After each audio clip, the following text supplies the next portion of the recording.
বা মানসি আগে খবর উঠাইছে, হ্যাঁ মানুষ যদি হয় একটু বানায় ফেলাবে এত বড়, বলছেন না? হ্যাঁ তখন আমার মাথার মধ্যে কোনো ছিল না, যা যাতে পুলিশ এসে ঘুরে গেল, হ্যাঁ তারপরে সন্তান ধরে দিছি, হ্যাঁ। তখনও কৃষির মধ্যে কি বলেছি তাতে আমার মাথায় খেলে নাই।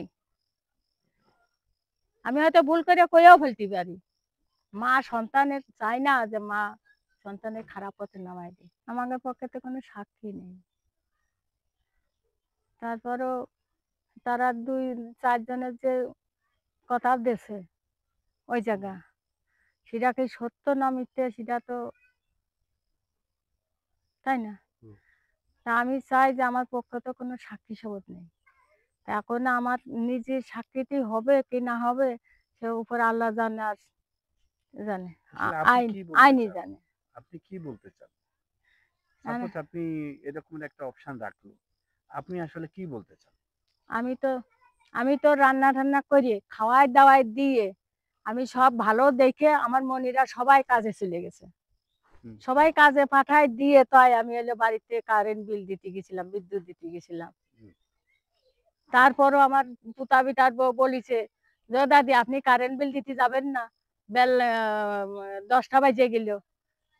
তা আমি কছি কি যে আমি যাচ্ছি মনি, তখন আমি তাকে খাওয়াই দাওয়াই থুই আমি তাকে ভালো দেখে আমি বাড়িতে গেছি আমার মনিকের কাজে পাঠাই দিয়ে।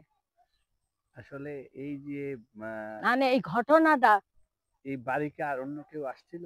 অন্য কেউ আইছিল কি না আইছিল তা তো আমি বলতে পারতেছি না, কিন্তু আমার বাড়িতে ঢোকার মতন কেউ নাই। এটা তাহলে ওরা 2 বোনই ছিল, ওরা 2 বোনই ছিল, তার মধ্যে আমার বাসায় কেউ ছিল না।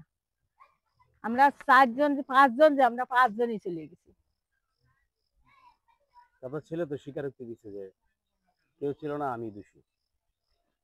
আনে সে আনার এর কথার উত্তর দেবো কি করে, উত্তর দেওয়ার কেন? এমনি কি আপনি কি এর এর ভিতরে কি আপনার ছেলের সঙ্গে কি কথা বলছেন বা দেখা করতে গেছিলেন? না, দেখা করতে তো আমার দেয় নাই, আমারে যে দেখা করতে দেবে সে দেখা করতেও আমারে দিচ্ছে না।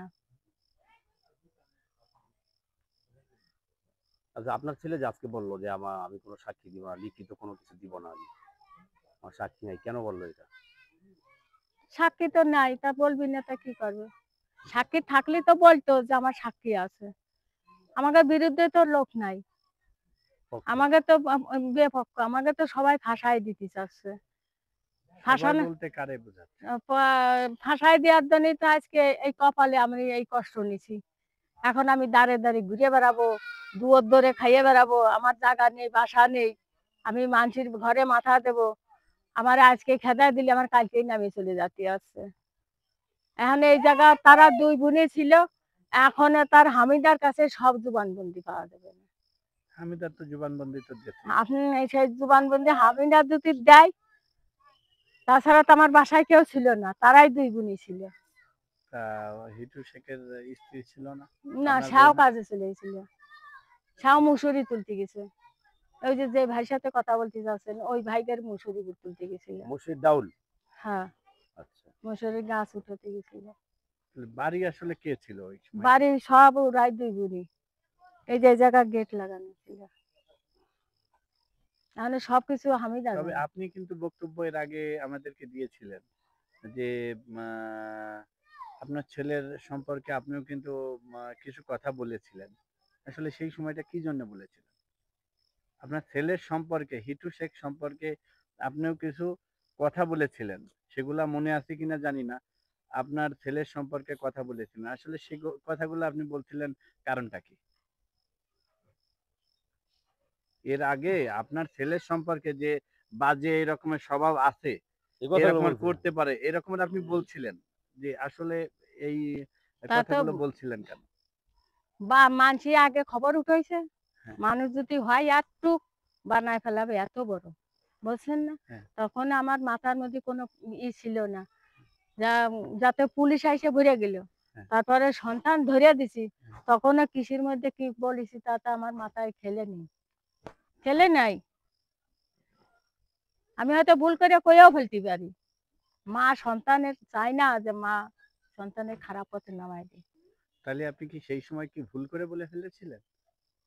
ওর আমি মনে করি। তারপরে এই জায়গাটা বেহুশ হয়ে পড়েছিলাম।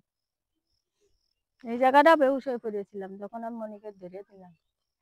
লোক এই গ্রামের লোকে এসে তো আমার মাথায় পানি দেয়। এখন কি চান আপনি?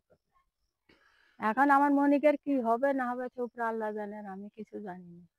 আজকে যে জবানবন্দি দিয়েছে ওরা 4 জনে, তাই জবানবন্দিতে কি বাঁচবি কি মরবি তা তো আর আমি জানি না। গেছিলেন আজকে? গেছিলাম, কি শুনেছেন দেখা কি? করতে পারিনি, খালি ওইটুকুই শুনলাম। কি কি শুনলেন? শুনেছিলেন একটু বলেন? খালি শুনলাম যে উগার 4 জনেরই জবানবন্দি নিয়েছে ম্যাজিস্ট্রেট। কি নেছে মানে বা কি নেছে তা তো আমি বলতে পারবো না। আর আমি তো শুনিও না, আমার তো সে জায়গায় যেতে দিইনি। আমি যে সে জানলার কাছে যে দাঁড়াবো আমার তো ঢুকতে দিইনি। এর উপর আর কি বলবো কও? আর কিছু কওয়ার কিছু আছে আমার? এখন কি আপনি সাক্ষী বা কি দিবেন কিনা? আমি সাক্ষী, আমার সাক্ষী যদি নিবলি হবে না, আমার সাক্ষী বলে নেবে না। কাকে বলছিলেন? ওই সেই ওই উকিলেরই বলেছিলাম। আপনাদের উকিল? হ্যাঁ। আপনাদের উকিল আজকে কি বলল? আজকে কি বলেছে তা তো আমি এখনো বুঝতে পারিনি। আর আমি তো অশিক্ষিত, আমি কি বুঝবো বলো? কিছু বলেননি? না, তাহলে কি এইভাবেই চলবে? মানে এইভাবে চলবে কি না চলবে তো ভালো কথা। আপনার দেখা ছেলে যাক। কি আপনি হাজতে দেখতে গেছিলেন? না, যান নাই। না, খালি ওই যে ওই ঘরেতে ওই কোঠা নিয়ে গেলে আইটে গেল সেইটা একটু দেখেছি বারান্দাতে। আবার নিচেই নামাইয়ে যখন গাড়িতে উঠে এলো তখন একটু দেখেছি। সেখানে কথা বলার সুযোগ নেই? কথা বলার কোনো সুযোগই নেই। আপনার দিকে কি তাকিয়েছিল? এদিকে তো ঘাড় এরকম ঘুরেই দেখিয়েছিল। আপনাকে? আমাকে আমার ওই নাসরিন ছিল, তার শ্বশুর শাশুড়ি ছিল। কেমন দেখলেন ছেলেকে? দেখলাম ওই যে মাথায় খালি কি বোঝা যায়। হ্যাঁ। ওই যে মাথায় দিয়ে নিয়ে যাচ্ছে না 3 বাপিটার। ওর মধ্যে তার মুখও দেখারও কায়দা নেই, কথা বলারও কায়দা নেই। ওরা একটু ঘুরে ঘুরে দেখলে যে আমার কেউ আইসে নাই, এইটুক। আর আমি কিছু বলতে চাই না, যদি আমার যদি আল্লাহ দিয়ে থাকে তাহলে আমি ফেরত পাবো, আর আল্লাহ যদি আমার না দেয় তাহলে তার সাজা সে খাটবে। তার উপরে তার আমি কিছু করতে পারবো না। আর এখন যদি হামিদারে নিয়ে আসা, হামিদা যদি সত্য কথা কয় তাহলে হয়তো আমার ছেলে বাঁচতে পারে। আর যদি সত্য কথা না কয় তাহলে আমার মনি বাঁচবে না, আমার মনে বিশ্বাস। মানে ওগের বাড়ি সব, মানে বাদী যে সে বাদী তো কবে তো একটা